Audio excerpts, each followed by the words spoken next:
உங்களுக்கு கனிமொழி அவர்கள் அந்த தூத்துக்குடி கன்னியாகுமரி திருநெல்வேலிக்கு மண்டல பொறுப்பாளராக போட்டிருக்காங்க, தேர்தல் பொறுப்பாளர். அவர் கூட்டு பூத் கமிட்டி மீட்டிங்லாம் நடத்துனாங்க, ஒரு மாதம் முன்னாடி சொல்கிறேன். நடத்தி அங்கே அப்பாவுக்கும் அந்த நெல்லையுடைய மாவட்ட செயலரான கிரகாம்பெல்லுக்கும் பிரச்சனை.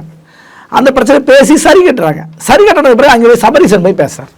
அப்போ கிரகாம்பெல் மாவட்ட செயலர் கிரகாம்பெல் அன்றைக்கி கனிமொழி மதிப்பாங்களா, சபரீசன் மதிப்பாங்களா?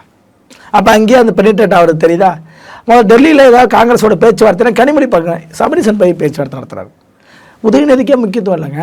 உதயநிதிக்கு முக்கியத்துவம்னா உதயநிதி வந்து ஒரு அமைச்சர் லிஸ்ட்டே ரெடி பண்ணி ஒரு 10 பேர் கொண்ட லிஸ்ட்டு கொண்டு போய் கொடுத்தாரு. உனக்கு எம்எல்ஏ சீட்டு கொடுத்தாலும் உங்களுக்கு நீ அமைச்சராக உங்களுடைய பட்டியல், அதாவது உதயநிதியுடைய பட்டியல், அந்த பட்டியலில் இருக்கிற ஆட்களுக்கு நாங்கள் அன்பில் பொய்யாமொழி மகேஷ் தவிர வேறு யாருக்கும் சீட்டு கொடுக்கறதுல முடிவெடுத்துறாங்க.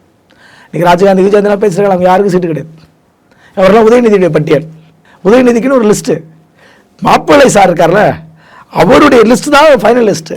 அதுக்கு என்ன முதல்வர் சொல்கிறாருன்னா, இல்லை 2021 தேர்தல் அவருடைய தலைமையில் தான் நம்ம அணுகணும், அந்த தேர்தல் அவங்களுக்கு வெற்றியாக இருந்துச்சு, அதனால் அவரே அதை ஃபாலோ பண்ணட்டும், அவர் தலைமையிலே செய்யட்டும் தேர்தல் வேலைகளை, நீ அதில் தலையிடாதன்னு நம்ம துணை முதல்வருக்கு உத்தரவாம். அப்போ அதுதான் நடக்குது. அதை தெரிஞ்சுதான் எதிர்கட்சிகள் பேசுகிறாங்க வெளிப்படையாக. 4 பவர் சென்டரு, அதாவது இது கட்சிக்காரர்களே குழப்பம் பண்ணுறாங்க. நம்ம யாரை பார்த்து நம்ம சீட்டு கேட்டு வாங்குறது?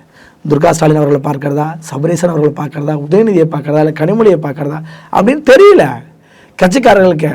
மிகப்பெரிய குழப்பங்க. நீங்கள் 10 வருஷமாக கூட்டணியில் இருக்கீங்களா? அதாவது காங்கிரஸ், கம்யூனிஸ்ட், மதிமுக, விடுதலை சிறுத்தைகள், இவங்க எல்லாரும் திமுக கூட்டணியில் 10 ஆண்டுகள் கிட்ட ஏறத்தாழ இருக்கிறாங்கல்ல. 10 ஆண்டுகளாக இருக்கிற உங்களுக்கு எதுங்க இவ்வளோ பிரச்சனை? நீங்களாம் முந்திட்டு வேட்பாளர் அறிவிச்சிருக்கணும், நீங்களாம் முந்திட்டு சீட்டுடைய எல்லா இதையும் முடிச்சிருக்கணும். புதுசாக தானே பிஜேபி உள்ளே வந்தாங்க, அமமுக கடைசியாக தானே அதிமுக அன்னைக்கு வந்தாங்க. அப்புறம் யாரும் அவர்கள் முந்தி கொண்டு முடிக்கிறாங்களே எப்படி? அப்போ கூட்டணிக்குள்ளே குழப்பம்னு தெரிஞ்சிச்சா? அதைத்தான் எடப்பாடியார் சொல்கிறாரு. அவர்கள் குடும்ப பிரச்சனைக்குள்ளேயே கட்சி சீர்குலையுது திமுக. ஏன்னா அதைத்தான் இது வெளிப்படையாக காட்டுகிறது.